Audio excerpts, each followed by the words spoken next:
de los cristianos, por supuesto, y un mensaje que dice: por esta señal conquistarás.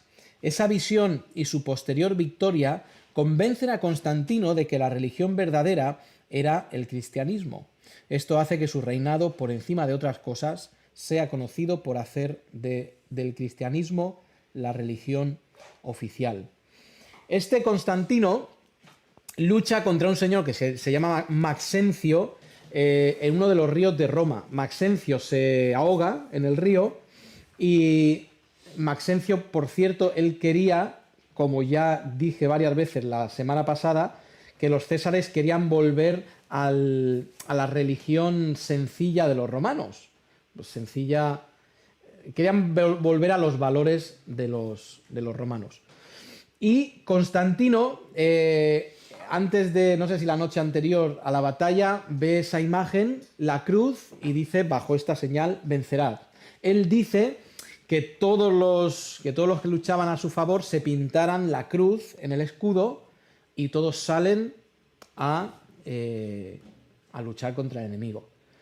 No nos olvidemos que para nosotros una cruz hoy es algo muy, muy, muy relacionado con el cristianismo y bonito, ¿no? Y que lo usamos incluso hasta para decorar. Pero en aquel día, la cruz, ¿qué seguía siendo?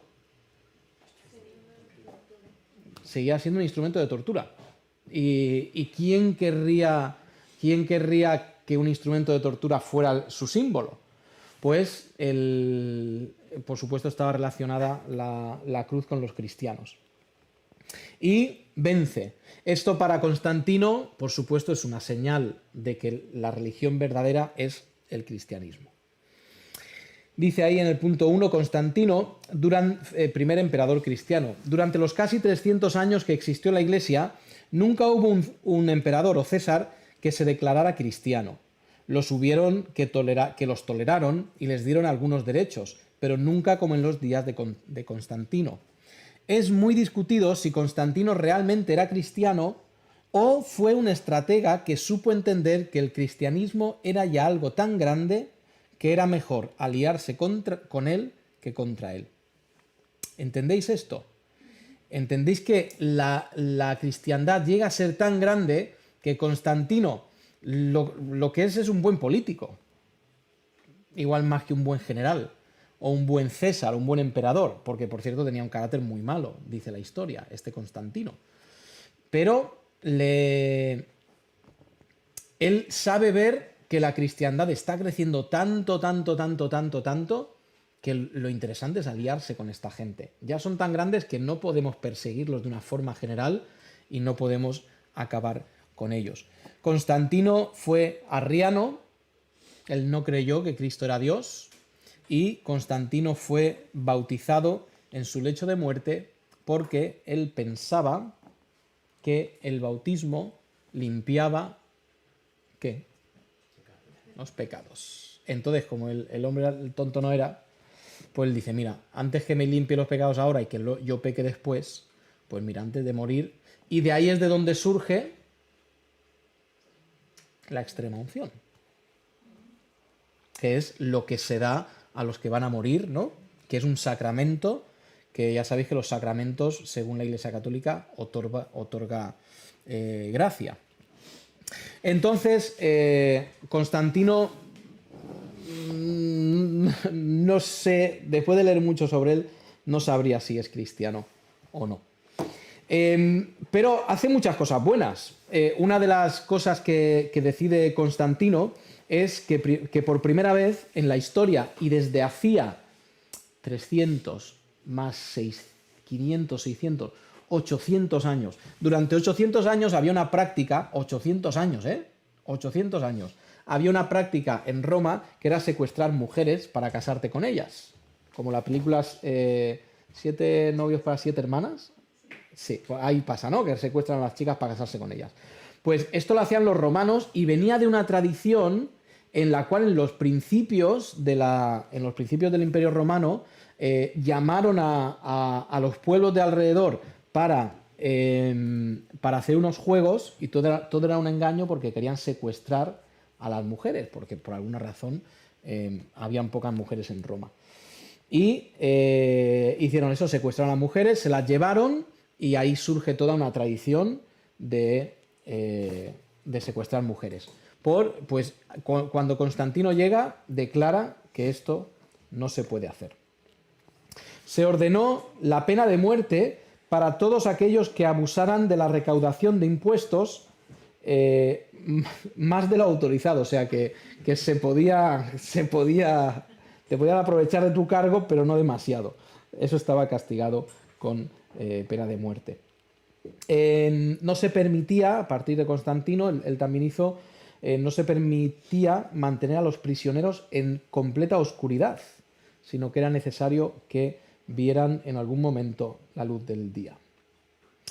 A un hombre condenado, por ejemplo, se le podía llevar a morir en la arena, pero no podía ser marcado en la cara. Los esclavos tampoco. A partir de él legisló que no se podía marcar en la cara a la gente. ¿Por qué se marcaba en la cara? ¿Por qué marcabas un esclavo en la cara? Eso es. Porque si a ti te han marcado en la espalda, pues te pones una túnica y nadie va a saber que eres un esclavo. Pero si te han marcado en la frente, pues vas a ser esclavo para siempre. Y allá donde vayas, van a reconocer que eres un esclavo y te van a decir, ¿dónde está tu señor? Pues tienes que volver con él. Otra de las cosas que se prohibió era el asesinato de niños recién nacidos. Esto también era parte de la cultura romana, que cuando un niño nacía, el padre tenía la autoridad de no aceptarlo y matarlo. Y en Roma, o sea, esta práctica la tenemos 800 años, 800 años otra vez. Esto forma parte de la cultura romana. El padre decidía cuando nacía la criatura si la quería o no la quería. Si no la quería, la podían tirar a la basura, no era delito, o la tiraban al río. Y esto era muy común, muy común. ¿Qué pasaba? Tú no querías un hijo y lo tirabas a la basura y había gente que se dedicaba profesionalmente a recoger hijos en la basura y venderlos como esclavos. Ese es el mundo romano. Pero no pasaba nada, esto era totalmente lícito. Yo estaba leyendo que se habían encontrado, que en muchos lugares diferentes se han encontrado fosas comunes de niños, de bebés, y que por la fisonomía del bebé los habían matado, no es que los habían abortado, es que los habían matado después de nacidos. Esto era súper habitual. Hasta, acordaos que estamos esto se quita en el año 313. Pues este era el mundo romano. Entendamos una cosa, no habían métodos anticonceptivos, entonces, si tú habías estado con tu esclava, o habías estado con tu amante, y Roma tenía toda esta clase de cosas totalmente normalizada. Tú tenías a tu mujer oficial, que era la que te iba a dar hijos, y los hijos de esa mujer eran los que iban a recibir tu nombre. Pero luego tenías pues, todo lo que había ahí y ¿qué pasa cuando quedaban embarazadas? Entonces, ten en cuenta que igual una esclava, y no creo que estoy exagerando nada, una esclava podía dar a luz 5 o 6 hijos y que fueran muertos todos esos hijos. Entonces, el maravilloso mundo romano, ¿eh? Por supuesto, maravilloso con muchas comillas. Pues así era. Pues, a ver, los juegos de gladiadores fueron eliminados en el año 325, aunque oficialmente fueron eliminados, pero en la práctica siguieron llevándose a cabo. En el 313 se le empieza a los propietarios de esclavos a decir que tenían derechos. Podían, aunque aún podían golpearlos cuanto quisieran o matarlos. No sé exactamente qué derechos les concederían, si todavía los podían golpear y matar. Ya sabéis, ¿no?, que un esclavo pertenecía totalmente al dueño. y su vida pertenecía al señor, al amo. Si, el único valor de un esclavo residía en que era un trabajador. No tenía más derechos un esclavo. El amo podía matarlo en el momento que él quisiera, sin ningún problema. Y nadie iba a decirle nada. Era su derecho como amo. Por eso había pagado por ese esclavo. Entonces empiezan a tener algo de derechos estos pobres esclavos. La crucifixión fue abolida. Por supuesto, ahora la cruz ha dejado de ser un símbolo de muerte y tortura a ser el símbolo de Constantino. Por tanto, la crucifixión fue abolida por razones de piedad cristiana. Y ahora, en vez de crucificarlos, los ahorcaban. Por supuesto, siguen habiendo castigo de muerte, pero ya no son crucificados. La Pascua podía celebrarse públicamente, cosa que hasta ese momento no se podía hacer. El Concilio de Nicea estableció en el año 325 la regla según la cual la Pascua se celebraría el primer domingo tras la luna llena que sigue al equinoccio de primavera del hemisferio norte. Y puede ser... No puede ser que sea como lo hacemos nosotros ahora. Pero bueno, eso lo establecieron en el 325, porque nosotros tenemos un calendario que es de siglos después. El domingo fue declarado día de reposo. Y por primera vez en la historia, los mercados los domingos permanecían cerrados. Oficinas públicas y talleres, excepto para el propósito de liberación de esclavos. Muy bien, pues esto es alguna de las cosas que hizo Constantino siendo emperador. ¿Buenos resultados para la Iglesia? Pues aquí vamos a tener algunos. Aunque vamos a ver que detrás de las ventajas casi siempre hay una parte negativa. En primer lugar, el fin de la persecución. Eso es maravilloso, pero también hace que, como ser cristiano no te cueste la vida, empiece a haber gente que se hace cristiano por interés, por conveniencia, por negocio. Si tú eres un buen charlatán, pues en la Iglesia quizás hasta puedes encontrar un sitio. Entonces se termina la persecución, que esto es muy bueno. Restauración de las iglesias. Las iglesias eran confiscadas o que habían sido confiscadas por el Estado, ahora les son devueltas. Eso está muy bien. Si os acordáis, antes de Diocleciano vino un tiempo de 70 años que se llamó la paz, lo dije la semana pasada y se me ha ido, la pequeña paz cristiana, se llamó esos 70 años donde la Iglesia pues adquiriría propiedades y se juntaría sin problemas. Luego Diocleciano se las quita y ahora con Constantino las vuelven a tener. Los templos que caen en desuso son usados por los cristianos y de repente el templo que antes era en honor al dios Baco, pues ahora pues se hacen iglesias. Maravilloso, ¿no? Donaciones a las iglesias. Ahora todo lo que antes se enfocaba en dar a la iglesia, dar a la religión romana o dar a un dios para que ese dios te diera suerte, o tú sacrificabas al dios no sé qué o a la diosa Vesta, por ejemplo, para tener paz en tu casa, para que tu hogar fuera próspero. Ahora ¿a quién se da? Pues ahora se va a la iglesia y se da ese dinero a la iglesia. Y ya podemos empezar a entender que habría gente que lo haría con el mismo espíritu que antes daba para el dios Heraclio, ahora lo daba para el dios Cristo. Y la iglesia empieza a contaminarse casi inmediatamente con gente que pseudo cristianos o ni siquiera cristianos. Por supuesto, eso es bueno para las arcas de la iglesia. Privilegios concedidos a los clérigos. Los clérigos que hace unos años son perseguidos porque lo más interesante siempre de una iglesia era matar a su pastor, por supuesto, era matar al líder, ¿no? Al que tenía más fama.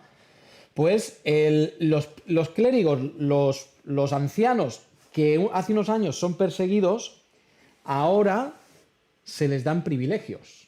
Uno de esos privilegios era que empezaban a ser mantenidos por las donaciones del Estado. Todo lo que el Estado donara a la Iglesia era para manutención de esos clérigos.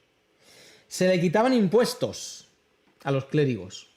¿Y qué despierta esto rápidamente en la Iglesia y en los puestos de autoridad de la Iglesia? Avaricia y amor al dinero, por supuesto.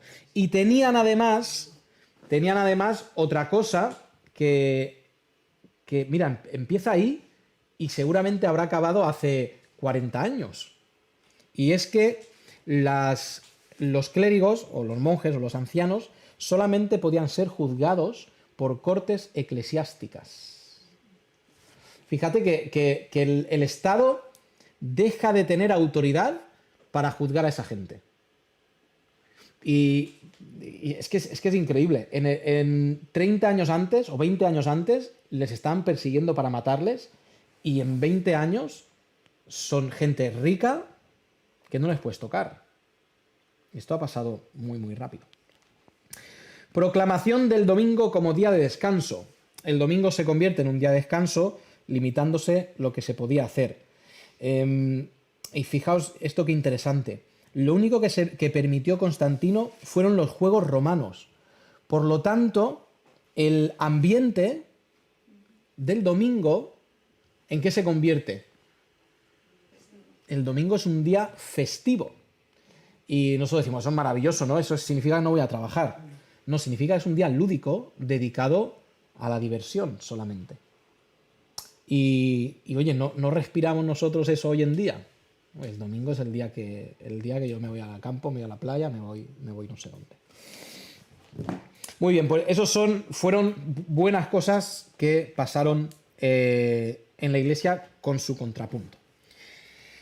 A ver, 3. Algunos buenos resultados para el Estado.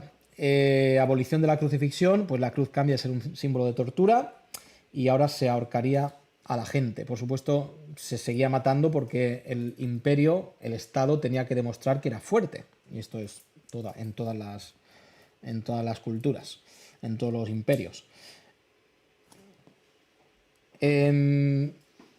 Represión del infanticidio. Esto lo he comentado ya antes, ¿no?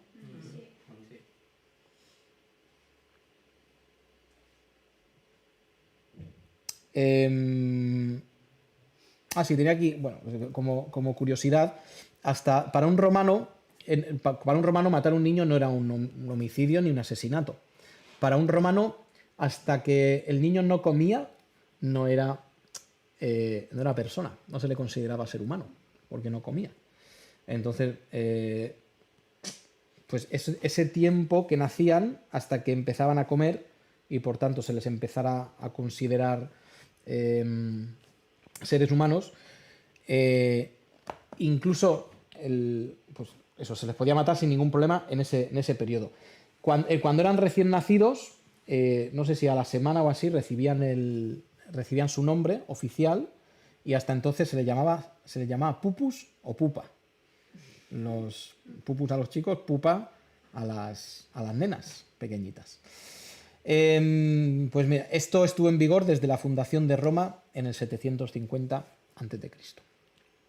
Pero se le concede, no sé por qué lo tengo repetido, pero se le concede derecho a los esclavos y más adelante, después de un largo proceso, llega en un tiempo incluso a abolirse la esclavitud. Anulación de los juegos de gladiadores, pues repetí lo que he dicho antes. En Roma, en Constantinopla, nunca se llegaron a hacer estos juegos de gladiadores, pero en Roma sí. En Roma los cristianos irían al circo el domingo, ya no va a haber cristianos, sino a haber juegos de fieras, y en Constantinopla pues no ocurriría esto. Algunos malos resultados de la victoria cristiana. Punto 4. Todos en la Iglesia ahora el bando ganador es el cristianismo, por tanto todos querían estar ahí. Los que hubieran huido del cristianismo para no ser perseguidos, ahora huían de los dioses romanos por si llegaban a ser perseguidos. Ante la gente, si eras cristiano te perseguían. Llega con el hijo de Constantino. Constantino, él permite al cristianismo, pero él no condena a los dioses romanos. Pero su hijo sí lo va a hacer, que si no me equivoco se llama Constancio. Su hijo va a declarar que seguir a los dioses es ilegal. Entonces, alguien que estaba siguiendo a los dioses, ¿qué hacía? Pues irse al cristianismo, ¿no? Así de sencillo. No era por convicción personal, era por interés. La influencia, el poder, la autoridad sobre el pueblo, eso empieza a ser algo que pertenece a la Iglesia. Y lo vamos a ver en estos años porque Constantino, a ver, Rubén, ¿me podéis pasar lo de las diapositivas? A ver si tengo un mapa. A ver. Ah, sí, aquí está. Aquí está. Sí, sí. ¿Me puedes...? Aquí. Perfecto, no hay problema.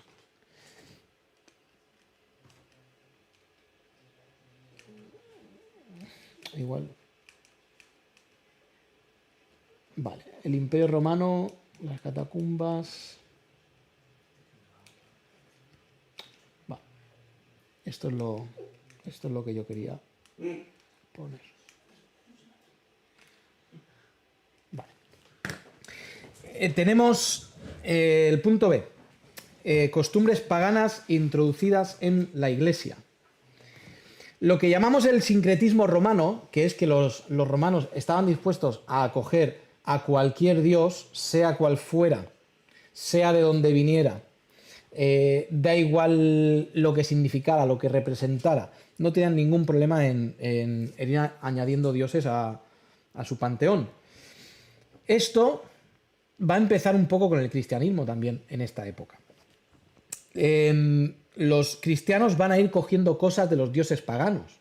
Claro, ¿por qué? Porque el cristiano, ahora vamos a tener muchos cristianos que no son convertidos reales y que van a seguir con su mente mundana y con lo que han hecho siempre.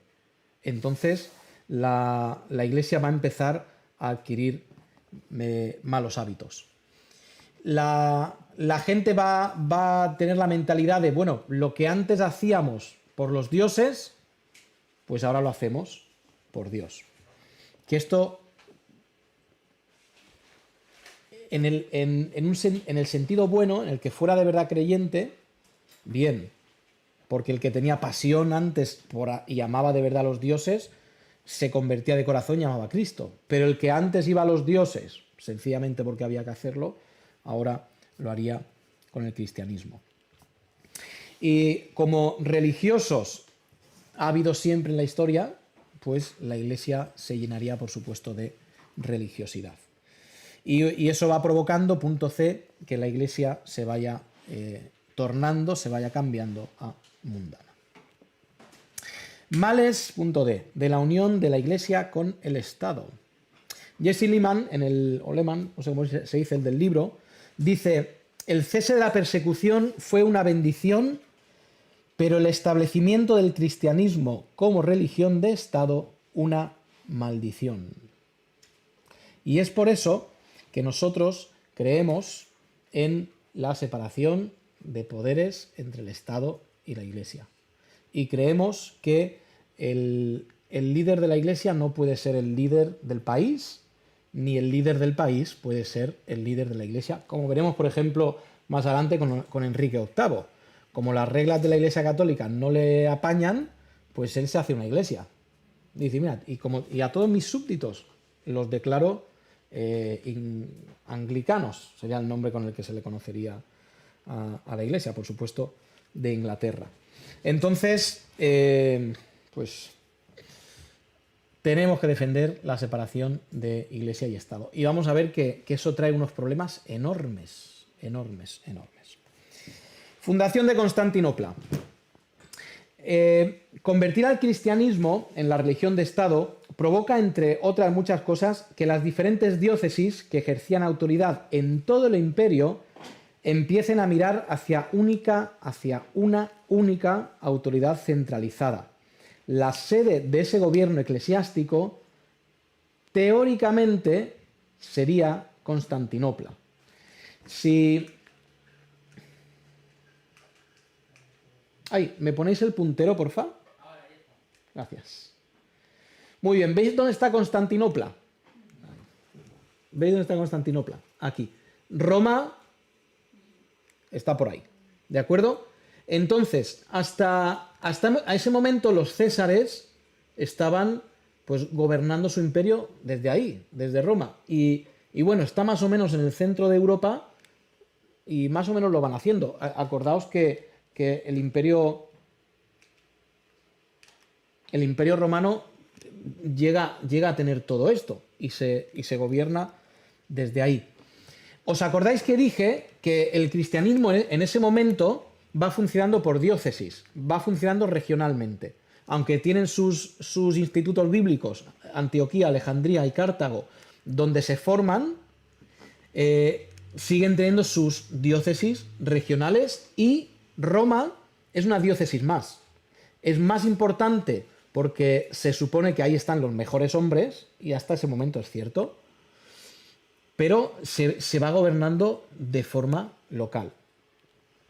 ¿Qué va a pasar ahora? Siguiendo un modelo, el modelo de imperio, ahora todos van a empezar a mirar, en teoría, a Constantinopla, pero la realidad, y ahora voy a explicar por qué, es que Roma sigue siendo el centro religioso del mundo.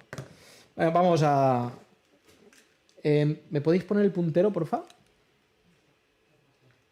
¿Está puesto? Igual lo que no tengo son pilas. Bueno, venga, punto 1. Necesidad de una nueva capital. La gran cosa aquí es que al centralizarse el poder tenían que elegir un sitio que fuera propicio para eso.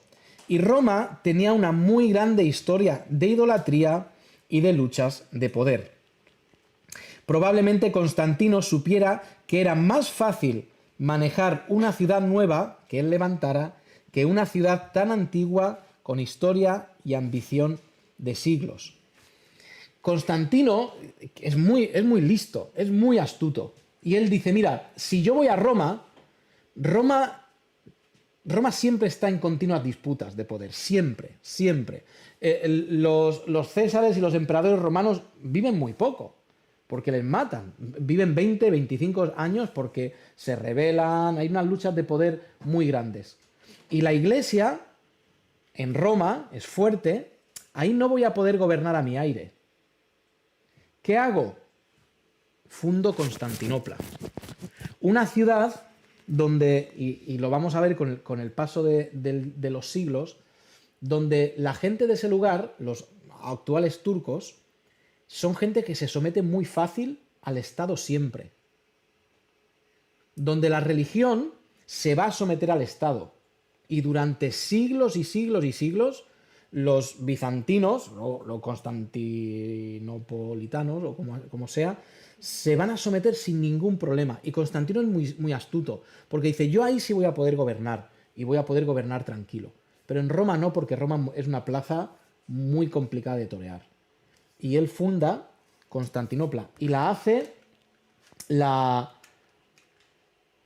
esto de Constantinopla, un lugar maravilloso, un lugar chulísimo. Y él hace algo que luego los ingleses se harán profesionales de hacer eso, del expolio, y ¿veis esa columnita de ahí? Él llegó y dijo, uy, hay una columna al dios no sé qué en Alejandría, y me gustaría ponerla en el centro de mi Y, por supuesto, aquí corrían cuadrigas, ¿de acuerdo? Y esa ¿cómo se llama? Esa columna, no se llama columna, es, bueno, pilar, no me acuerdo el nombre, pero lo traen desde Alejandría. Y él se dedica a hacerse una capital nueva a su gusto. Y hace este lugar maravilloso, que por cierto ha cambiado mucho, pero hay algunas cosas que siguen estando en la actualidad. Así que si vais a Estambul, es en la actualidad, pues ahí lo veréis. Por supuesto, Constantino, una de las cosas que quiere hacer es ponerle a la ciudad su nombre. Y Roma tenía demasiada historia para que la gente aceptara el nombre. Trajo, entre otras de las bondades que hizo este hombre, él trajo una estatua de Apolo, de Atenas, y le puso una cabeza suya. Quedó maravilloso, ¿no? Dice, quitarle la cabeza y me hacéis una escultura de mi cabeza y se la ponéis a la estatua. Pues bueno, esto hizo este señor. Él quería, él a nivel estratégico, él pensó, y esto tiene un poco de lógica, pero luego no le salió muy bien. Estratégicamente era mucho más fácil defender Constantinopla que Roma, porque Roma, como veis, menos los Alpes que están ahí, una vez que entras, la puedes arrasar. Y en ese momento lo sabían muy bien porque las tribus del norte estaban apretándole muchísimo a Roma. Y luego más tarde van a destruirla. En 150 años después van a destruir Roma. Y él decide llevarse aquí porque él puede hacer aquí una ciudad desde cero y bien protegida. Y él hace ahí su ciudad. ¿Qué es lo que ocurre? Que con el tiempo se van a dividir los imperios, porque él no puede gobernar todo el imperio desde aquí, hay muchísima distancia de aquí a aquí. Por lo tanto, el imperio se va a dividir. Sobre los que tienen influencia, Constantino influencia en estos de aquí, y aquí no hay emperador. En Roma no hay emperador. ¿Quién manda en Roma? El obispo de Roma, en ese vacío de poder, luego más adelante cuando muera Constantino va a haber un emperador en esa zona, pero ya tiene tanto poder el obispo de Roma que no se lo van a quitar. Y esto hace que el obispo de Roma no solamente sea un líder religioso, sea un líder político también. ¿Esto es bueno para la Iglesia? Ni mucho menos, Pachi. Ese obispo, estamos hablando de obispo supuestamente cristiano. Sí. Ahora, hay que decir que eran obispos buenos. Aunque ellos empiezan a mezclarse con política, ellos siguen siendo obispos buenos. Y una de las cosas que vamos a ver es que en cierto momento, desde Constantinopla, en unos años, el emperador ha empobrecido y contacta con el emperador, con el obispo de Roma, y le dice, mándanos tus tesoros, porque tú eres rica y nosotros nos hemos empobrecido. Y el Papa, si no recuerdo el nombre del Papa, le dice al mensajero que ha venido, le dice, no recuerdo quién era en ese momento el emperador de Constantinopla, dice, dile al que te manda que estos son nuestros tesoros, y señala a los pobres. Y es porque Roma, aunque llega a tener poder, mucho poder, y empieza a mezclarse con lo político, sigue teniendo obispos buenos. Por lo tanto, la corrupción de la Iglesia no es algo que está ya. La corrupción de la Iglesia es algo que empieza paulatinamente a venir. ¿De acuerdo? En este momento tenemos todavía muy buenos papas. Cuando se hagan los concilios, que luego veremos, son hombres muy sabios y son hombres que aman a la Iglesia. Muy bien, la Iglesia de Santa Sofía. Parte del pensamiento de los religiosos de aquel día era que la grandeza de un Dios tenía que ir ligada a la majestuosidad de su morada, porque ésta le representaba. Sí, esto tiene sentido, ¿no? Tú vas a ver el templo de Apolo, y el templo de Apolo es un rincón desvencijado en una ciudad, y tú dices, este es el templo de Apolo, no será tan grande Apolo, ¿no? No será tan importante. En cambio, cuando tú ibas a ver el templo de Apolo, era un pedazo de edificio arriba de la montaña que impresionaba, y decías, pues si este es el templo de Apolo, ¿cómo tiene que ser el Dios? Entonces, Constantino, ¿qué es lo que hace? Dice, vamos a hacer una iglesia que va a ser increíble. y hace la iglesia de Santa Sofía. Y no sé si tengo más fotos de la iglesia de Santa Sofía. No, esto es Roma. Esto es Roma. ¿Esto? Lo de la iglesia. La iglesia de Santa Sofía. Si ahora es una mosquita, ahora es una mezquita. Ahora es mezquita. Sí, sí, sí, sí. Ahora una mezquita. Si tengo una foto, puede ser que tenga una foto ahí, ¿verdad? Pues es ahora mismo es una mezquita. Porque vinieron los árabes y conquistaron toda esa zona. Bueno, luego os enseño. Pero lo que hicieron, entre comillas, lo que hicieron bien es que no entraron y la destruyeron, sino que la conservaron convirtiéndola en una mezquita. Y yo creo que se conserva bien, ¿no? Ahí tenéis. La foto que tenéis es foto actual. No es foto de. Evidentemente no es foto de hace 2000 años, pero es una foto actual.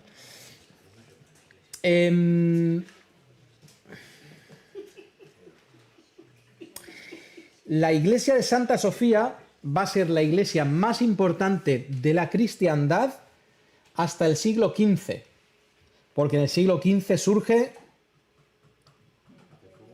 la Basílica de San Pedro. Y ese sería ya el centro de la iglesia más importante en teoría de la cristiandad, o del cristianismo apostólico romano. División del Imperio Romano. División del Imperio, sí. La realidad supera el sueño de gobernar todo el... la realidad supera el sueño que tiene Constantino de gobernar todo el Imperio Romano y centralizar todo eso. Y la realidad es que no funciona. En el 375 se tiene que dividir el imperio entre griego y latino. Y van a pasar a tener esos nombres ya para el resto de la historia. Cuando hablamos de la iglesia latina, nos estamos refiriendo siempre a la iglesia de Roma, y cuando hablemos de la iglesia griega, nos estamos refiriendo a la iglesia de allá. Y evidentemente Constantino desde allá no puede gobernar. Cuando en el 476 se destruye Roma por una cuestión de lógica. Y es que cuando si el que manda en Roma, uy, qué mal se ve esto. Si el que manda en Roma no es un emperador, ni es un militar, sino que es un religioso, continuamente problemas también. Hay emperadores, pero siempre son muy débiles y siempre están bajo el obispo de Roma. Y esto hace que en el 476 se destruya Roma por un señor que se llama Odoacro, rey de los Erulos. Vendría y destruiría Roma, y esa es la famosa destrucción de Roma. Y a partir de ese momento va a venir un periodo de donde estarán los godos, los visigodos, los francos, más adelante, todo tribus del norte, que por cierto esas tribus del norte llegaron hasta España, por supuesto, y los más mayores aprendían en el colegio los nombres de los reyes godos. Y yo... Sí, ¿alguno se acuerda de eso? Chinasvinto y Racesvinto. Por eso, esos reyes godos, esos son los que bajaron hasta abajo. Muy bien.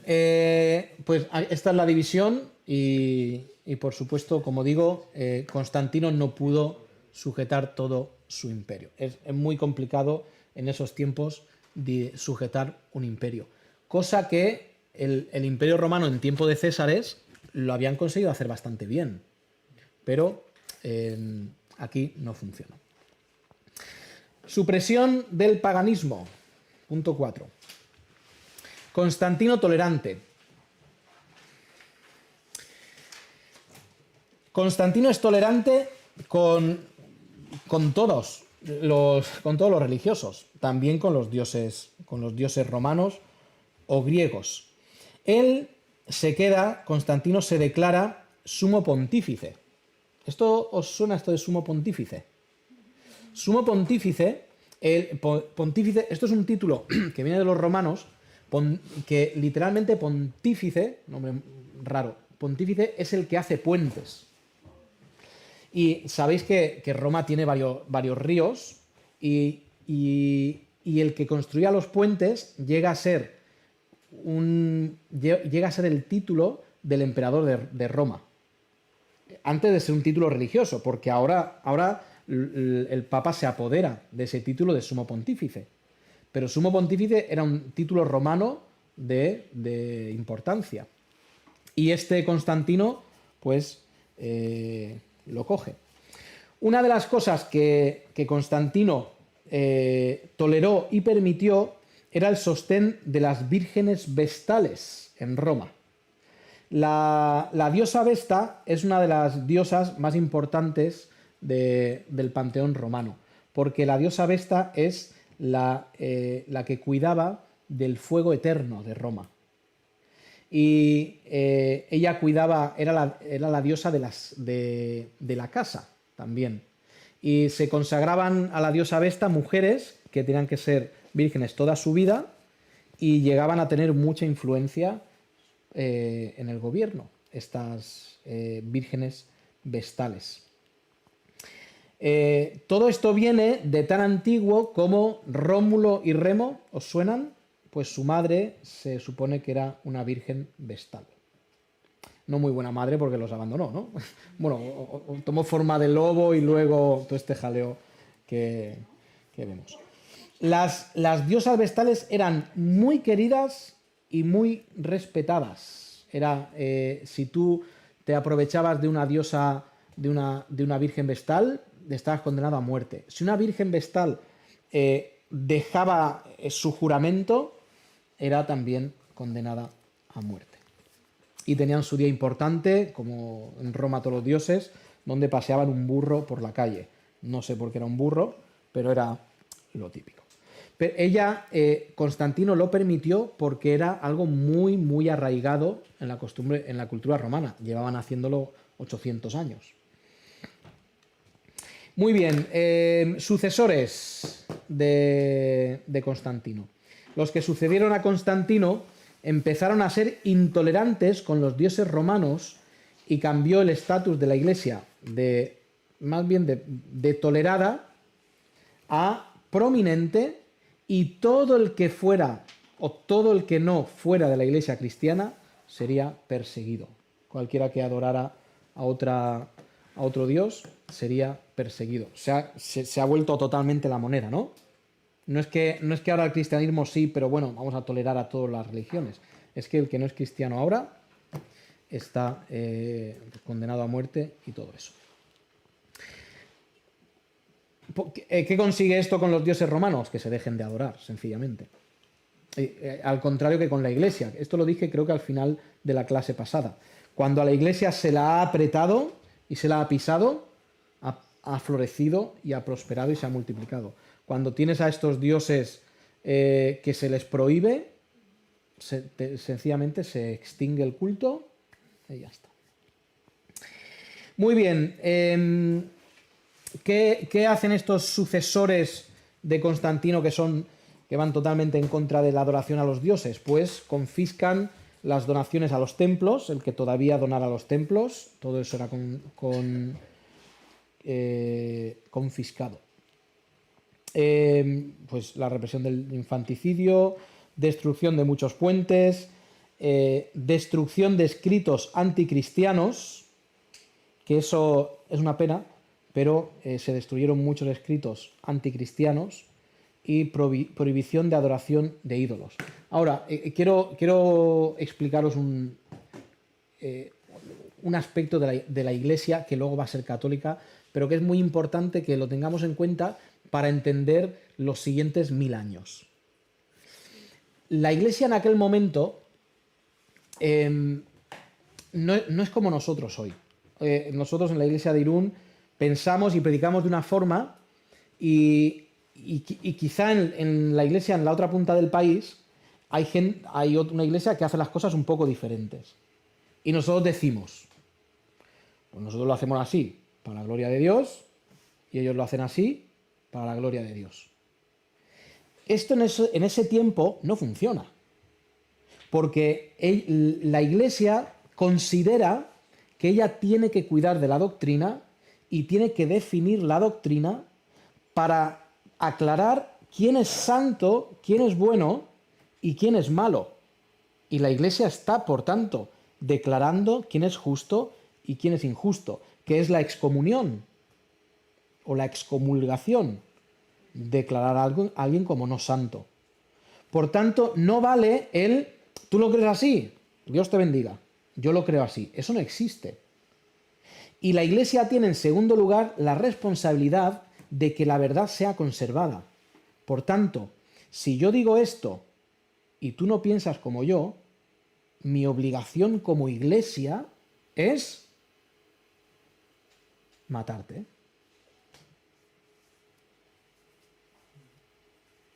Es así, es así. Entendéis que hoy es diferente, ¿no? Entendemos que hoy es diferente. Pero su mentalidad era, nosotros hemos recibido la verdad, somos encargados de que la verdad sea dada bien al pueblo y cualquiera que no esté de acuerdo con nosotros es del diablo. Por lo tanto, esas herejías hay que acabarlas. Por eso a los herejes ya en estos tiempos, a los que decían herejías, se les desterraba fuera, donde no tuvieran influencia en la Iglesia. Por lo menos no se los quemaba, no estaba bien. Y cuando, si alguna vez leéis un decreto de algún concilio o de un sínodo, normalmente terminan diciendo, esto es lo que hemos decidido, después de unas páginas así, larguísimas, esto es lo que hemos decidido. Condenamos a cualquiera que escriba de una forma contraria a lo que nosotros hemos dicho, piense de una forma contraria a lo que nosotros hemos dicho o sienta de una forma contraria a lo que hemos dicho. Y no sé si son 3 cláusulas, no sé si hay una más quizá. Igual la cuarta se me escapa o no hay. Pero, ¿entendéis, no? Ellos tenían sobre sus hombros la responsabilidad, o ellos lo que ellos decían y creían, para que el cristianismo tuviera la verdad. Ellos eran vigilantes y guardias de la verdad. Por eso, y lo que decía, esto rige 1500 años. 1500 años no, esto rige hasta hoy. Porque el Papa, cuando habla ex cátedra, lo que dice es palabra de Dios. Ya lo sabéis. El Papa, cuando está tomándose un café en el bar, si él opina sobre cualquier cosa, no tiene más valor que una opinión. Pero cuando él se sienta y habla ex cátedra, se llama, todo lo que dice tiene valor y nivel de palabra divina de Dios. Y ellos son, para el cristianismo, ellos son los que tienen que decidir qué es la verdad y qué es la mentira. Por eso, cuando viene un hereje, ¿qué hacemos con el hereje? Le matamos. Porque va a contaminar la pureza de la Iglesia. Eso es muy importante que entendamos, porque es algo que nosotros no pensamos de esa forma. Pero a ver, eso está fatal, pero en estos tiempos, en cambio, se ha ido al otro extremo. O sea, la Iglesia, yo sí creo que nosotros somos responsables de preservar la verdad, ¿no?, en el mundo. Sí. Y ahora encima, o sea, nos vamos al otro extremo de que toleramos tanto todo que ya no decimos nada. O sea, estamos pasivos, ni siquiera... A ver, no vamos a hacer barbaridades, pero no podemos tolerar todo lo que se llame cristiano tampoco. Sí. Y es...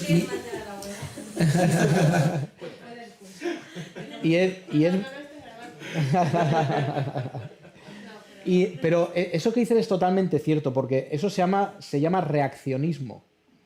Y veremos cómo... Y es que en la historia lo vamos a ver una vez tras otra. Las herejías son reacciones a puntos de vista bíblicos. Y vamos a ver cómo surge una herejía, la defiende alguien y se aprueba, y el discípulo de ese se va más lejos y se va al otro extremo reaccionando y hace otra herejía. Pero en vez de en este lado lo hace en el otro, porque ha reaccionado. Nosotros tenemos que decir, y yo lo digo de esta forma, y yo digo que yo no digo que yo tengo la verdad, yo digo que Cristo es la verdad y la Biblia es la verdad. Y que yo hago interpretaciones de la palabra de Dios con temor y entendiendo que la doctrina básica vamos a morir por ella, pero la doctrina que no es básica no vamos a morir por ella. Para ellos no existía este intermedio de doctrina básica o no. O sea, si ellos han dicho que María es Teotocos, es madre de Dios, es madre de Dios.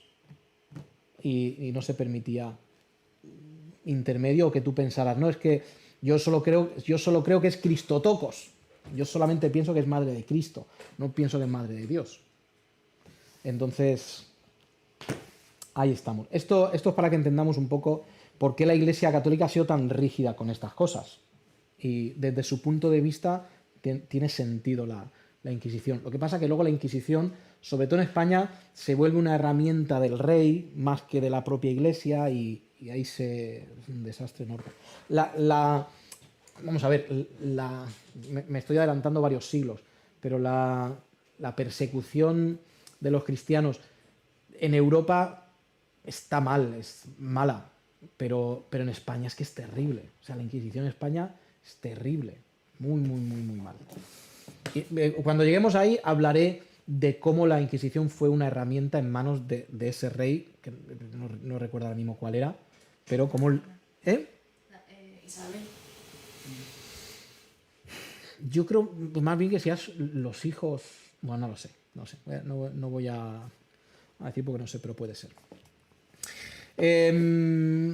Muy bien, por eso tenemos los sucesores intolerantes, empiezan... sí, esto venía por la destrucción de escritos anticristianos. Como ahora la religión y la verdad es esta, todo el que hable en contra, sus escritos tienen que ser borrados.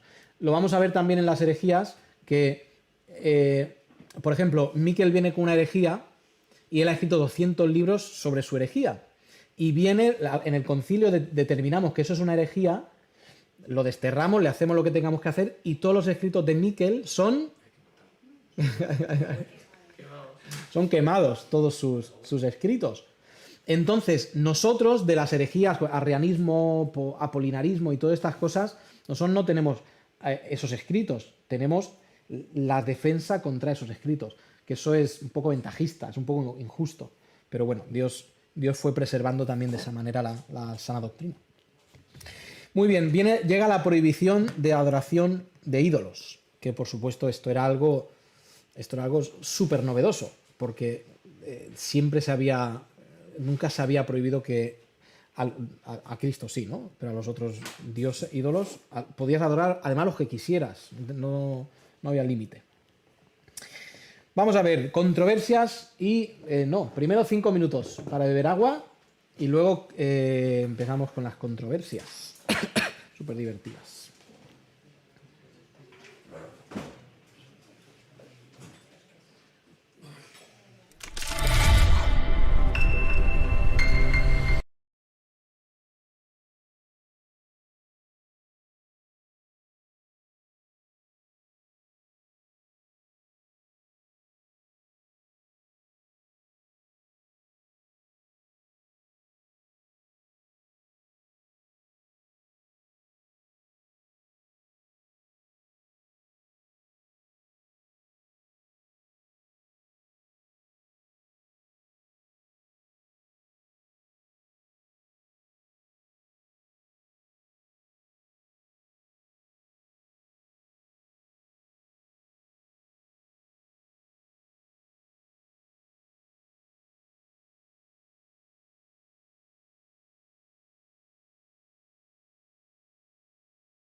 con Constantino, a la misma vez van surgiendo en la Iglesia, hemos visto temas políticos y religiosos, pero más políticos.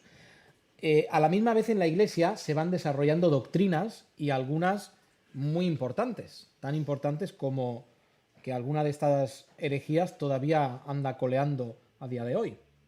Entonces, vamos con las controversias y concilios. El primero lo tenéis ahí, es el arrianismo, y habla sobre la Trinidad y también sobre Cristo. Los testigos de Jehová hoy en día creen esto. Arriano apoyaba, a ver, tengo aquí mezclado arrianismo y ebionismo, que no es lo mismo. Arriano apoyaba que Cristo era un Dios, era un ser divino, pero no era coigual con el Padre. Nosotros decimos, la heterodoxia, los conservadores, los bíblicos, decimos que Cristo existió siempre, juntamente con el Padre y juntamente con el Espíritu Santo, y forman el ser divino y son iguales en sustancia, iguales en gloria, iguales en poder. Hay una sujeción entre ellos, pero los tres son iguales en importancia. Arriano decía que no. Arriano decía que Cristo había sido creado, que Dios había creado a Cristo antes de la fundación del mundo y lo había hecho un ser divino.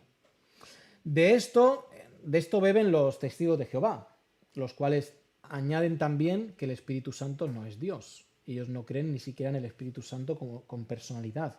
Ellos creen que el Espíritu Santo es una fuerza, es la fuerza de Dios, como lo es el viento, o como es la luz, que es una fuerza, o como son las olas del mar, es una fuerza, es una influencia, pero no es Dios. Yo también he oído eso de católicos, eso también he oído, de que algunos piensan así también sobre el Espíritu Santo. Puede ser, puede ser. Es que últimamente, y complicado decir si esto es de los últimos... Ya, sí, es que primeramente es que la doctrina católica no se enseña seriamente a los católicos, esa es la primera cosa. Y dentro de los católicos tendrá gente que piense de 50.000 formas diferentes. Aunque en teoría la Iglesia va a tener una posición, una postura. Y la Iglesia católica, por cierto, cree como nosotros en este aspecto. Respecto al Espíritu Santo y respecto a Cristo, creen exactamente como creemos nosotros. Y ya veréis cómo lo que nosotros creemos se decide en estos días, en estos años de por aquí, se va decidiendo la heterodoxia, lo que siempre han creído los cristianos. Luego tenemos el ebionismo. ¿Os suena el ebionismo? No he hablado del ebionismo, ¿verdad? Sí. ¿Mencioné el ebionismo? Sí. Vale, pues entonces... El ebionismo es también que Cristo no es Dios. Y esto sí que lo he dicho. Que esto era una herejía judeocristiana. ¿No suena? Sí. Pues es una herejía judeocristiana que nace de los primeros judíos creyentes. Estos judíos no podían aceptar que Jesucristo era Dios. ¿Por qué no podían aceptarlo? Porque los judíos son siempre monoteístas.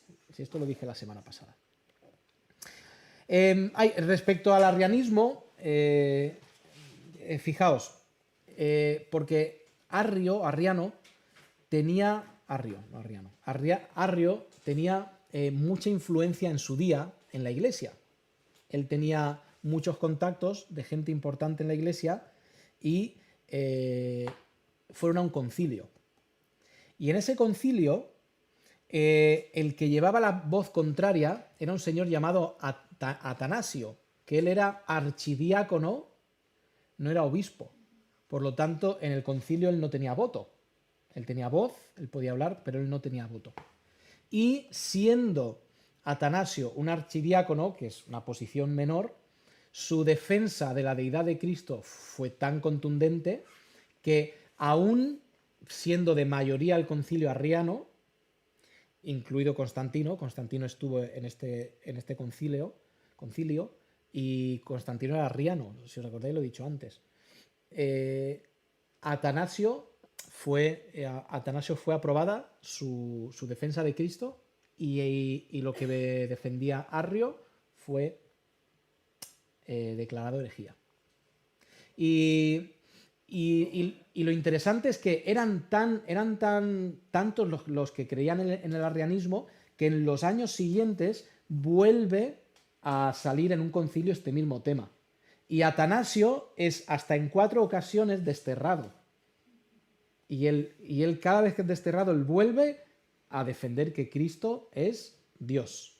Y llega un momento de la historia que esta frase se ve que es famosa, que un amigo le dice a Atanasio: Atanasio, tienes a todo el mundo contra ti. Y Atanasio dice: sí, así sea, que se diga de mí que Atanasio peleó contra el mundo. Y desde luego un gran hombre. Y ahí, a partir de ese momento, el arrianismo fue declarado una herejía hasta el día de hoy, que nosotros creemos de esta manera.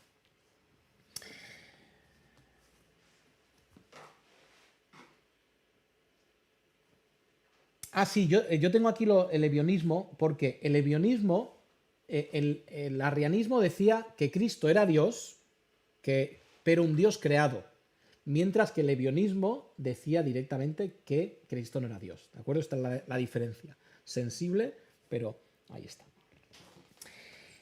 La siguiente cosa que tenemos es la herejía apolinaria. Apolinaria, y esto lo he mencionado un poquito antes, Apolinario es un buen amigo de Atanasio, que además Apolinario defiende, en este concilio de Nicea, en el 325, él defiende a Atanasio y él apoya a Atanasio en que Cristo es Dios.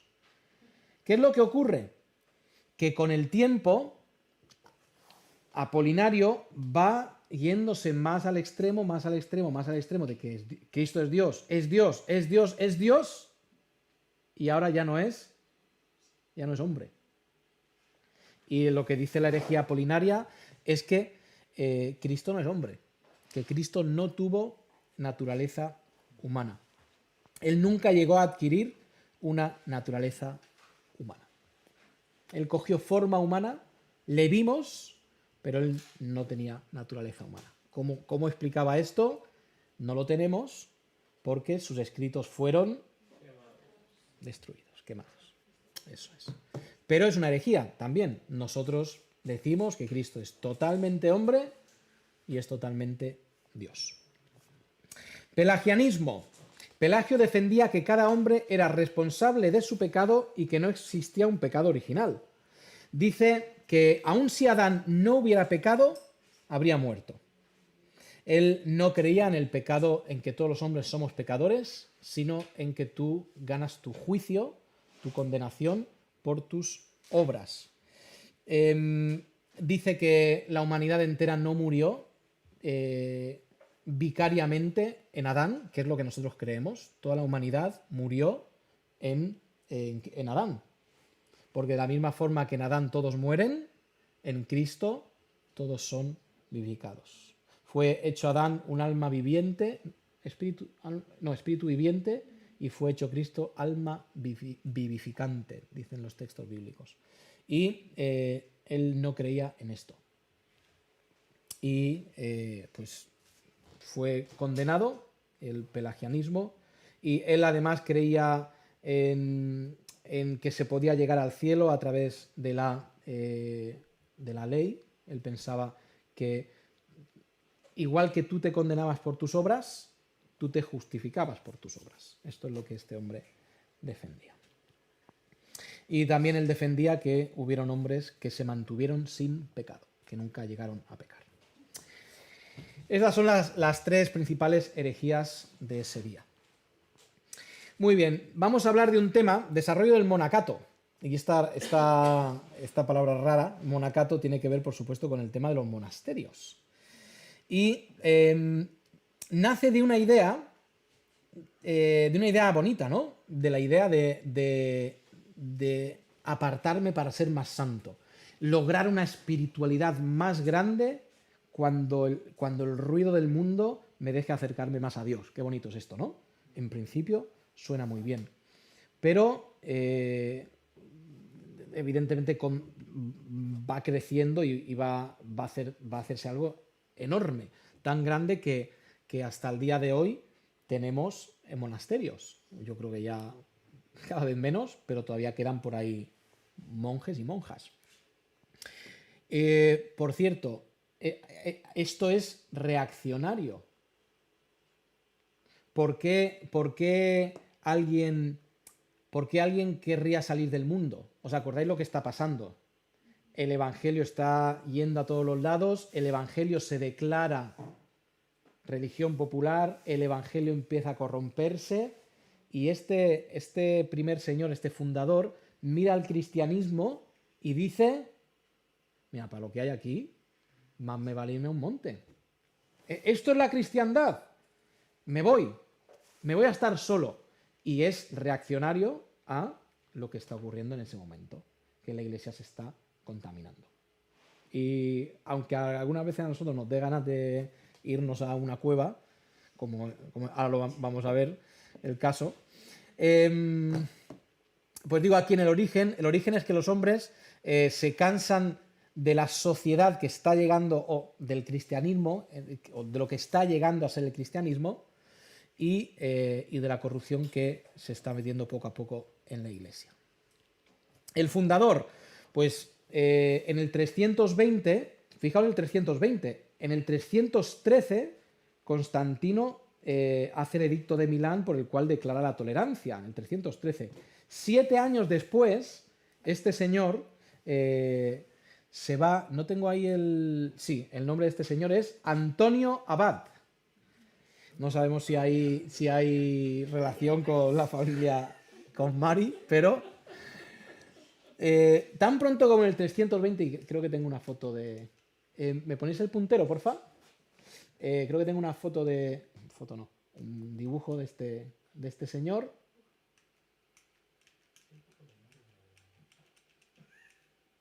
Ahí está, Antonio Abad. Y le da un aire a Mari, ¿no? Es broma. El fundador es Antonio Abad, que por cierto, la curiosidad de esto es que él, al ser el fundador, todos los líderes de los monasterios se llaman el abad del monasterio. Y viene precisamente porque el fundador fue Antonio Abad. Empezó a vivir apartado de la sociedad buscando espiritualidad y santidad, y muchas otras personas empezaron a seguirle. Y ese movimiento empezó a llamarse el movimiento de los anacoretas. Ana es no, y es el prefijo no, y coreta es estar dentro. Entonces está diciendo los que no están dentro de la sociedad. Entonces, anacoretas. Los monjes de hoy que se recluyen son anacoretas, en ese sentido, que no participan del mundo. Ese movimiento se desarrolla y aparecen los santos de los pilares, el cual el más famoso sin duda es Simón, que llegó a ser Simón el Estilita de apodo.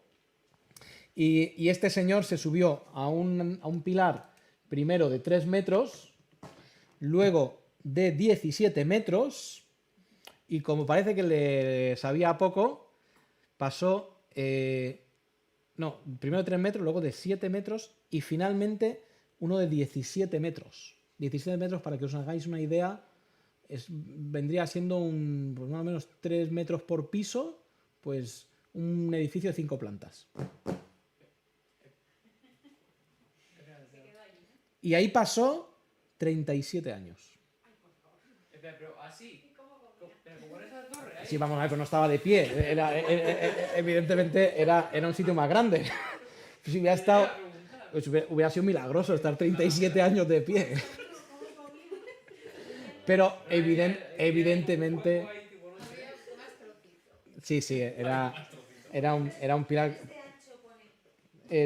Sí, lo pone ahí. Pues sí, hombre, sí, para hacer muchas cosas no tenía, pero para dormir.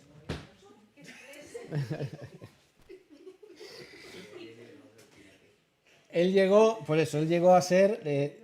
luego, no fue el único que lo hizo, pero él fue el más conocido. No, pero la gente tiene pinta de estar asustada. Mira, ves ahí. El loco ese, mira el loco ese. Pues eso es lo más normal del mundo.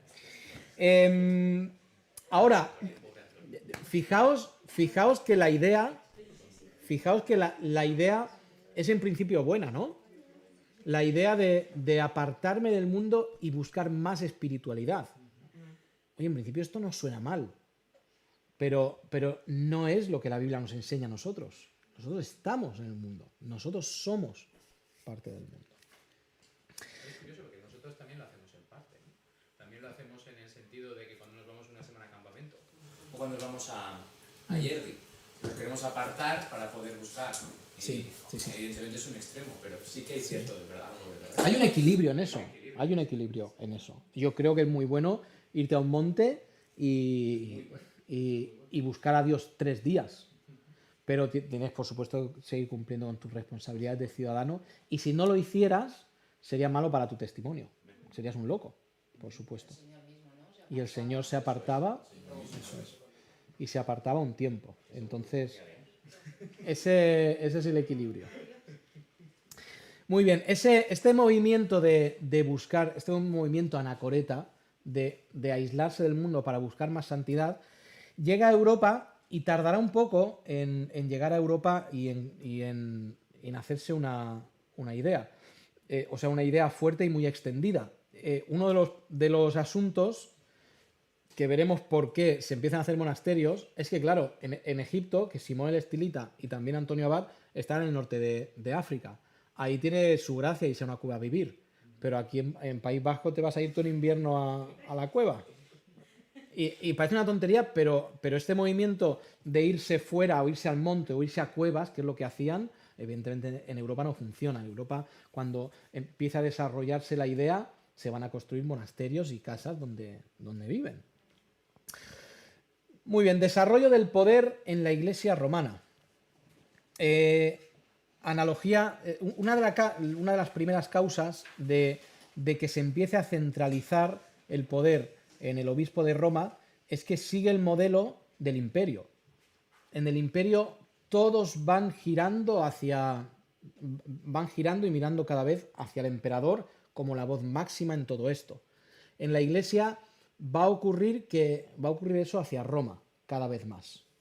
¿De acuerdo? Roma va a pelear con Constantinopla en el futuro, van a pelear por qué iglesia es la más importante, pero Roma va a tener siempre la preeminencia. Y en la mayoría de los concilios, el que tenía la primera silla siempre era el obispo de Roma.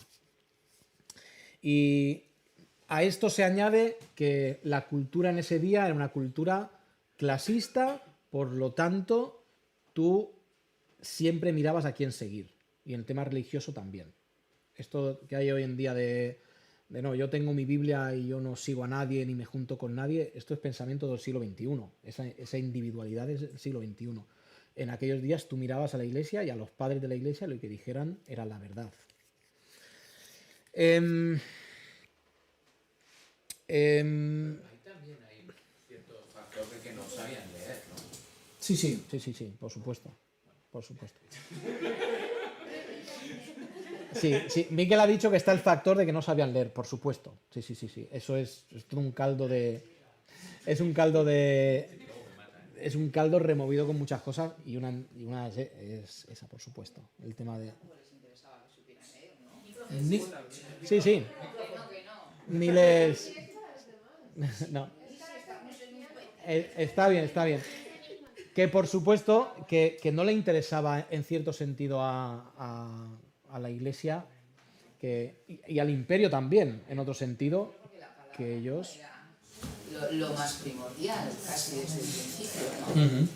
Eso es. O sea, yo lo que estoy leyendo y dices, no es la palabra en lo que ellos se basan. No. Y ellos, fíjate que hasta 13 siglos después, o hasta 12, 11 siglos después, no se va a inventar la imprenta y la gente va a tener sus libros. O sea, tú ibas a la Iglesia y tú dependías, tu alma dependía de la Iglesia, de lo que te enseñara la Iglesia.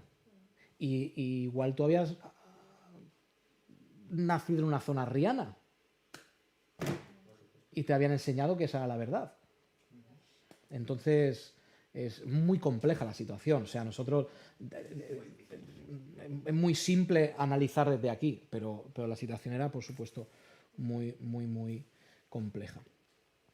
El desarrollo del poder en la Iglesia va a darse también por las afirmaciones o las sanciones apostólicas.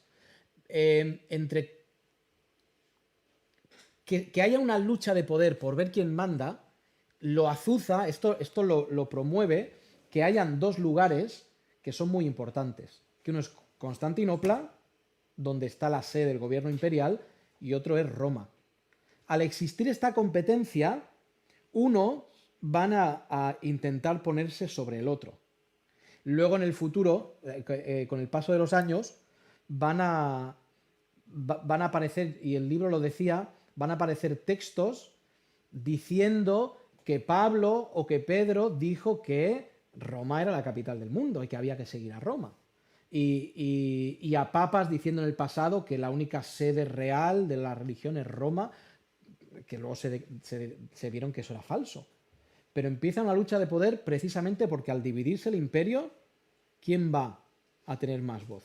¿Quién va a ser más importante? Todo esto, toda esta lucha va a hacer que aproximadamente en el año 1000 terminen por separarse Iglesia Oriental y Iglesia Occidental, pero que sigan esta lucha de quién es más importante. Al final Roma decide unilateralmente que ella es la sede. Y yo traía aquí estas fotos porque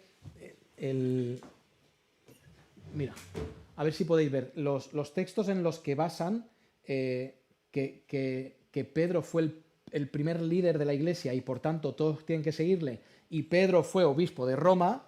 Dice: tú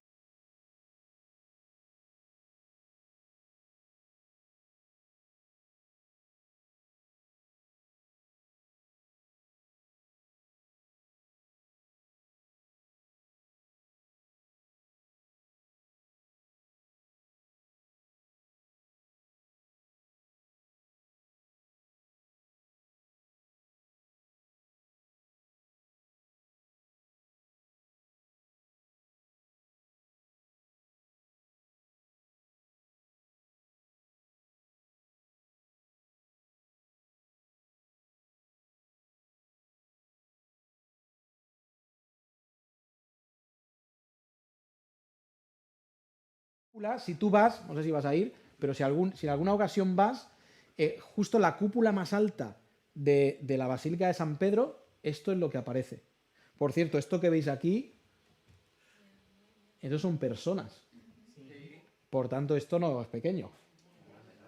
Lo podéis ver. Y hay dos versículos en los que ellos se basan, y el otro versículo... Oh, mira, ahí está. Mira, sí. Este es el comienzo, y luego claves del reino.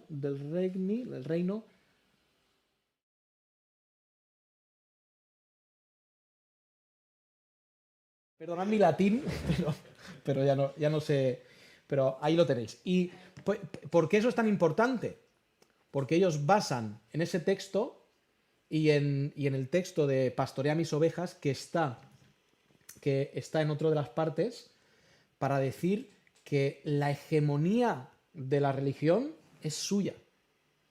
Que los que tienen derecho a decidir, porque a ellos les fueron entregadas las llaves del reino, por los cuales abren las puertas o cierran las puertas a quien ellos quieren, es suya. Y lo ponen ahí, y a todo el que entra, oye, que os quede bien claro que nosotros somos quien abrimos y cerramos las puertas del cielo. Aquí hay otra... Hola, Esther. Hola. Sí, ya. Porque la verdad es que, claro, también utilizan este versículo, mal interpretado, sí, pero también tiene algo de verdad. Sí, Otra vez. Sí. O sea, es en cada cosa, siempre nunca encuentran el equilibrio, sino que es un extremo. Sí. Y es súper interesante, porque cierto de verdad es. Eso viene, esa parte es cuando dice, ¿quién dicen los hombres que soy yo? Y uno dice, no, es Elías, otro dice tal. Y Pedro dice, tú eres el Mesías, el Hijo de Dios, el Cristo, el Hijo de Dios. Y dice, yo te digo que tú eres Pedro y sobre esta roca edificaré la iglesia. Y ni aún las puertas del Hades prevalecerán contra ella. Y en cierto sentido, él abrió el reino de los cielos con las llaves. ¿Cuándo lo abrió? A todo el mundo. Pentecostés. Pentecostés es la apertura del reino para todos. Ellos no sabían todavía. Luego van a venir los samaritanos, que son medio judíos, luego van a venir los gentiles, que son cero judíos, pero ese día las puertas del Hades, y acordaos que él dice, sobre esta roca, sobre esta Petra, sobre este Pedro, yo edificaré mi iglesia. Y Pedro abrió ese día las puertas del reino y fue la base de la predicación de Cristo, pero Pedro. Porque hay gente que va a decir directamente, no, es que la interpretación y sobre esta roca yo edificaré mi iglesia, está diciendo que sobre lo que Pedro ha dicho, que Cristo es el Mesías, es que es los dos. Y hay gente que dice, no, solo es lo primero. Es que es los dos, porque Pedro estaba ahí abriendo las puertas del reino para todos. Ese día nació la iglesia. La iglesia que luego no moriría de ninguna forma. Allá vamos. Carácter de la iglesia romana. Importante decir esto. La iglesia en Roma todavía seguía eligiendo a los mejores hombres, por lo tanto era conservadora y era una referencia buena para todo el mundo. ¿De acuerdo? Aunque empiece a tener mucha influencia política, los hombres que están teniendo influencia política en ese momento son hombres buenos. La iglesia en Roma. Practicaban un cristianismo social, en el cual cuidaban del pueblo, por lo tanto eran queridos y respetados. Mientras que en Constantinopla, y esto ayuda a que todos terminaran mirando a Roma, en Constantinopla la iglesia estaba y estaría, hasta menos algunos momentos aislados donde Juan Crisóstomo él levanta la voz, dice que esto no puede ser, pero la iglesia va a estar siempre muy dócilmente sometida al imperio y usada por el imperio para su beneficio.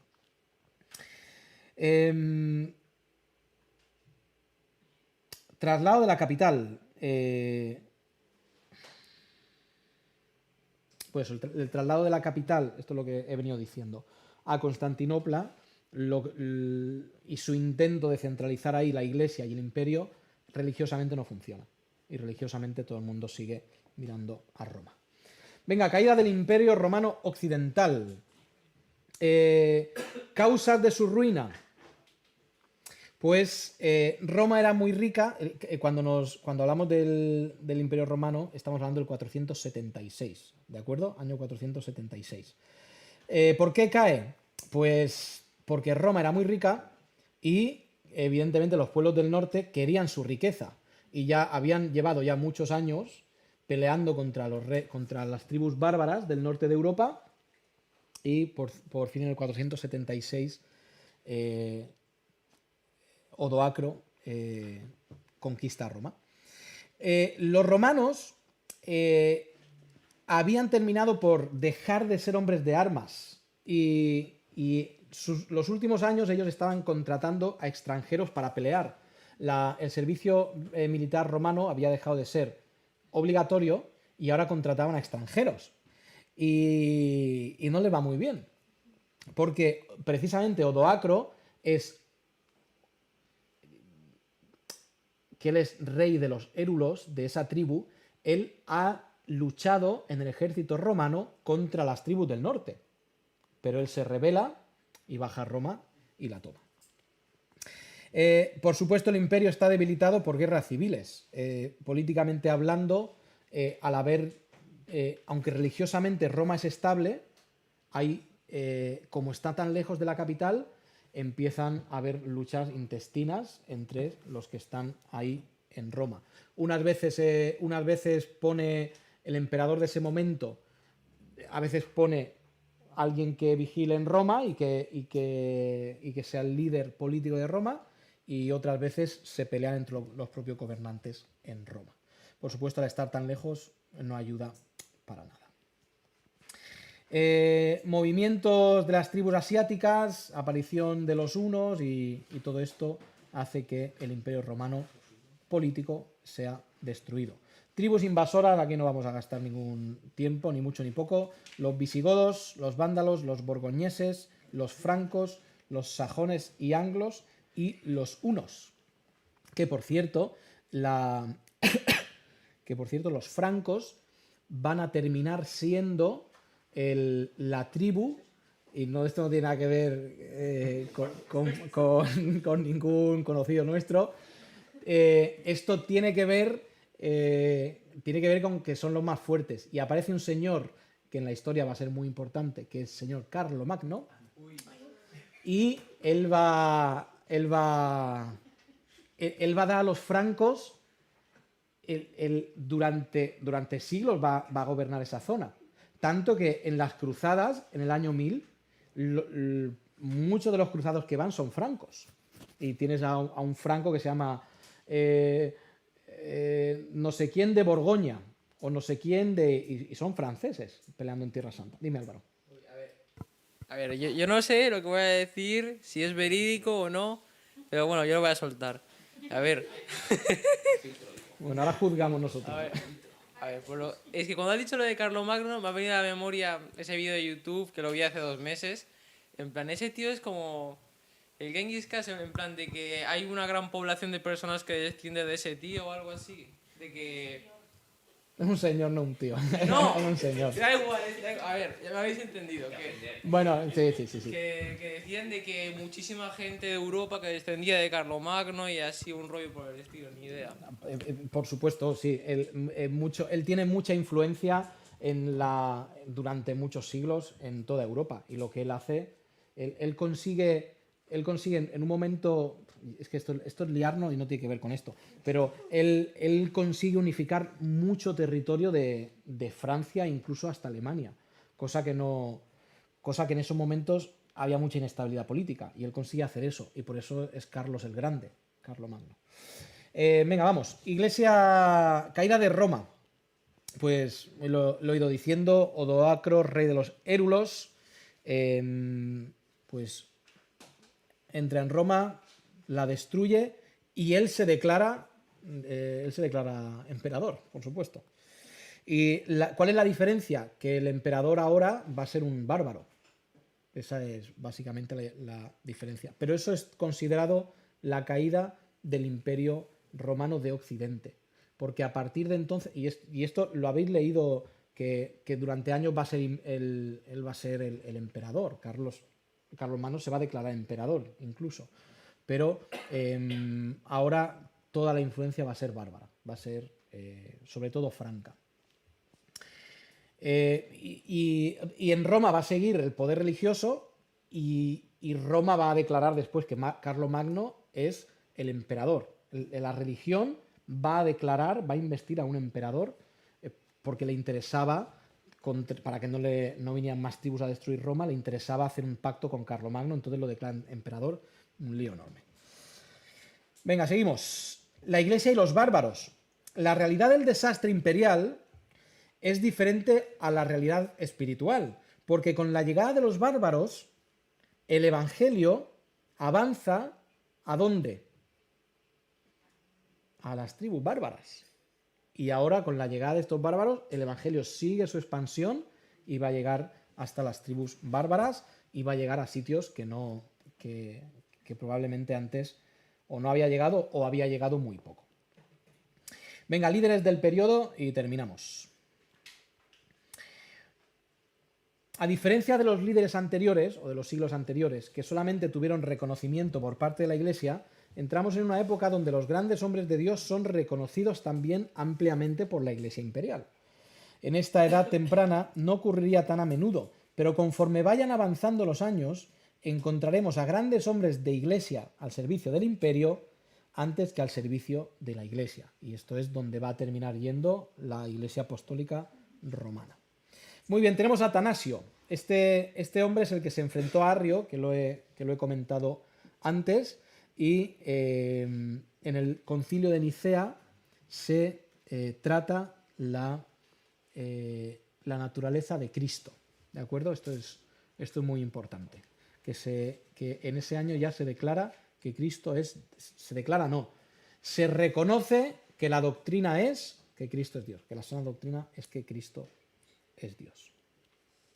El concilio de Nicea, si te gusta la historia, el concilio de Nicea es uno de los 2 o 3 que deberías recordar, junto con Trento, que es el concilio de la Reforma, y Vaticano, que es fíjate, no me acuerdo yo, pero Vaticano I es el de la Contrarreforma, ¿no? No me hagáis caso, ese no lo sé. A ver, señores importantes, pues Atanasio es uno de los importantes y que sale ahí a 293. Ambrosio de Milán, hombre de gran carácter que fue a una disputa entre arrianos y atanasios a poner paz, y esto es maravilloso. Él no tenía ningún cargo en la iglesia, ni diácono, ni nada, absolutamente nada, pero era un hombre que la gente lo conocía como un buen hombre. Y resulta que los arrianos y los atanasios, los que defendían la deidad de Cristo o la no deidad de Cristo, están en un lugar peleándose. Y él va a poner paz. Y suelta tan bonito discurso que empiezan a corear Ambrosio Obispo. Ambrosio Obispo. Y Ambrosio a esto, dice la historia, que Ambrosio no quería ser obispo. Esto ocurrió en Milán, ¿de acuerdo? Por eso es Ambrosio de Milán. Y él fue a esconderse, Ambrosio, porque él no quería ser obispo. Y se escondió en casa de un amigo y tanta presión tuvo, había, ¿dónde está Ambrosio? Que al final el amigo le traicionó y lo sacó y lo hicieron obispo de Milán.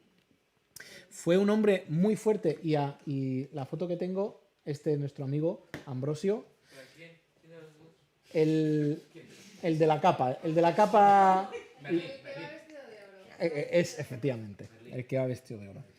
Y fue un hombre muy fuerte en convicciones, muy fuerte en convicciones. Este hombre, el emperador de ese día, que no recuerdo el nombre, Teodosio, ahí lo pone. Pues Teodosio, él hizo una matanza y quemó una iglesia en algún sitio de Asia. Y el Ambrosio aún siendo el emperador, creo que lo mandó, no, se enfadó con él, le dijo que viniera, el emperador no quiso y lo excomulgó al emperador.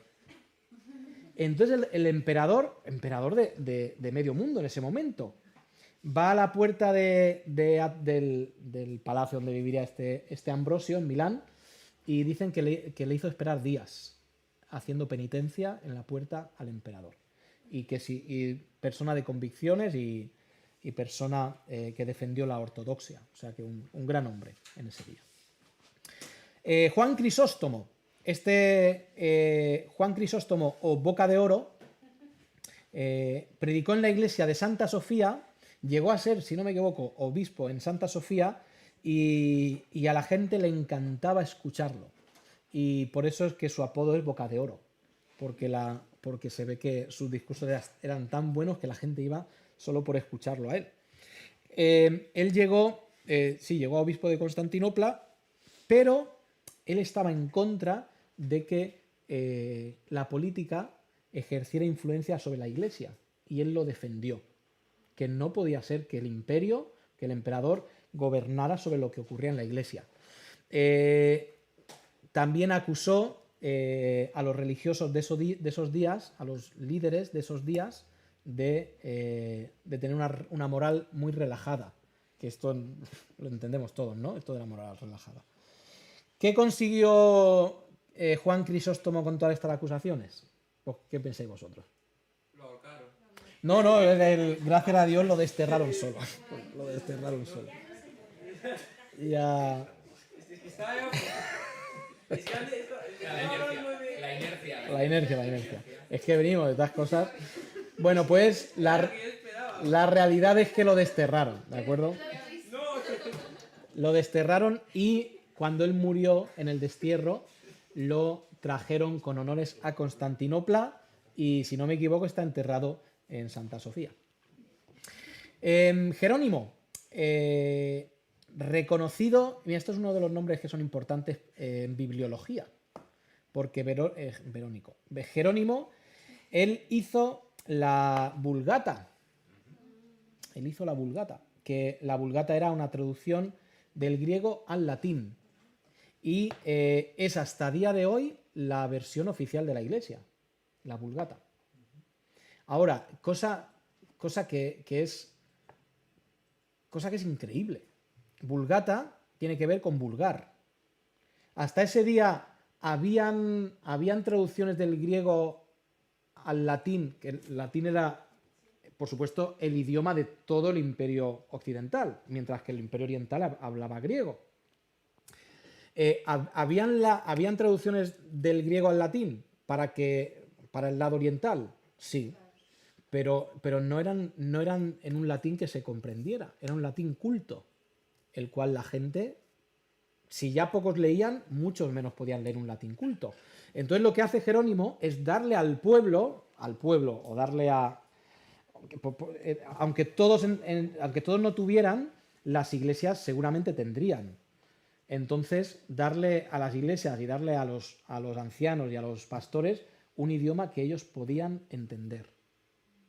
Y fijaos, la gran contradicción aquí es que Jerónimo hace una versión para que lo entienda la mayor gente posible, y la Iglesia mantiene esa versión durante 16 siglos, y hasta hace 50 o 60 años las misas se hacían en latín, cuando el latín hace pues probablemente 1500 años que no se habla, o 1200, no sé, me estoy aventurando aquí con los años, pero hace una barbaridad de años que el latín no se habla, y esa versión que tienen era la versión que tenía que entender todo el mundo. Esto es una contradicción en sí, ¿no? Y pues tristemente esto hizo. Y por supuesto Jerónimo por eso ha pasado a ser uno de los hombres más importantes en cuanto a traducción. Y venga, vamos con el último. Agustín o San Agustín, si lo queréis decir así. Agustín es una de las... Yo voy a decir una de las 5 mentes, si hubiera que hacer un top 5 de las mentes del cristianismo, San Agustín está entre ellos, con Pablo, con Orígenes, Agustín, Tomás de Aquino, y el quinto para mí es Calvino, que ahí es discutible, ¿no? Pero estos son mentes que para mí están fuera de lo normal. Y San Agustín era uno de ellos. Tiene libros, La ciudad de Dios es su más famoso, pero tiene Confesiones, tiene no sé cuántos tratados, y eran mentes privilegiadas. Iba a traer La ciudad de Dios, pero no la he encontrado. No he encontrado el libro, La ciudad tampoco. Pero y os lo quiero traer porque me gustaría que os lo pudierais llevar y leer 1 o 2 páginas. Y ver... No, es que no se entiende. Pero quiero que veáis esta gente cómo manejaba conceptos de espiritualidad que es que nosotros ni podemos pensar en esos conceptos. Y este hombre es increíble. Y está en nuestro castellano, está traducido en castellano normal, pero es que leerlo todo el mundo debería leer un poquito a San Agustín. Entonces, estos son de 5 de los hombres destacados, más destacados de aquella época. ¿De acuerdo? Que, por cierto, los escritos de San Agustín han sido normativos hasta nuestros días. La doctrina de la Iglesia, en forma muy general, viene de San Agustín. Por supuesto, los concilios que vendrían luego, pero de San Agustín. ¿Alguna pregunta? ¿Alguna adición? ¿Algo que añadir? Pues la cosa, si hasta aquí ha sido más o menos sencilla, ahora se va a desbocar. Porque el próximo periodo creo que son 1000 años y es inabarcable. Pero bueno, haremos lo que podamos. Al final también son mucho movimiento político, ¿no? Al final, hacer historia cristiana es muy difícil, lo entiendo, ¿no? Porque la iglesia al final es tan general y habría tantos tipos diferentes de iglesias que recorrer cada una de esas sería imposible, por escrito, supongo.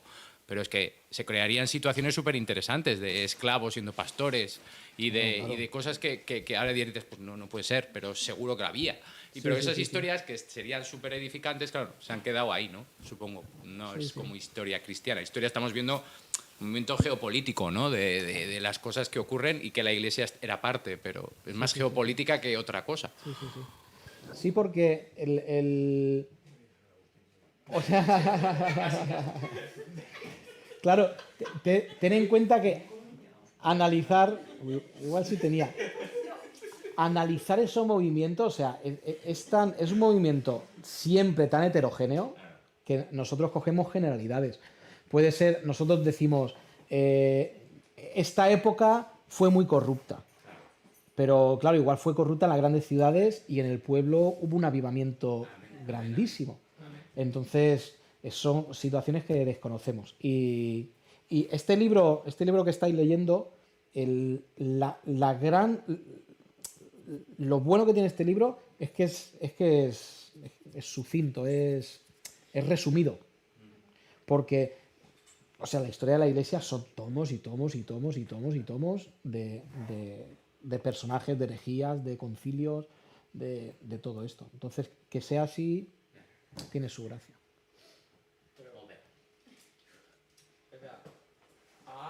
Si esto no funciona. Bueno, suelta tu pregunta. ¿O no tenías pregunta? Sí que tengo, pero no. Sí que funciona, no te preocupes. A ver, pero sobre lo del libro este de la casa de Dios, tú dijiste que es muy complejo. Pero ¿cómo de complejo? De que lo lees y dices, ¿pero qué estoy leyendo?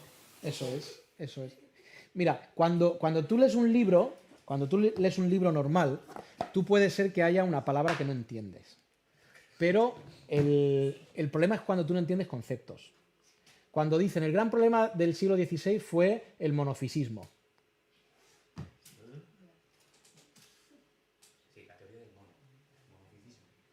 El monofisismo es una herejía que dice que Cristo solamente tuvo una naturaleza.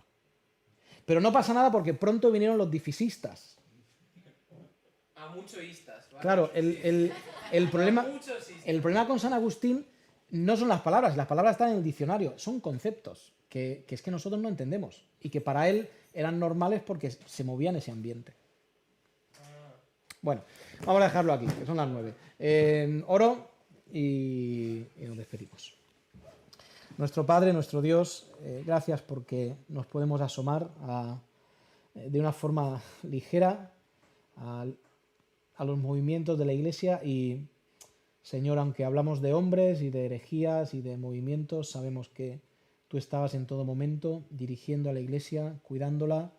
Tú tenías propósitos en lo que hacías, aunque a veces nosotros no los entendamos o no hayan quedado registrados, pero tú has cuidado siempre de tu Iglesia, la has acompañado siempre, has dado sabiduría a hombres que han sido fuertes, que han mantenido sus convicciones, nos has dado grandes escritores, Señor, que han marcado lo que es hoy la sana doctrina que nosotros tan fácilmente leemos y aprendemos. Gracias por estos hombres y gracias porque Cristo siempre ha estado ahí liderando la Iglesia a través de los siglos. En nombre de Cristo. Amén.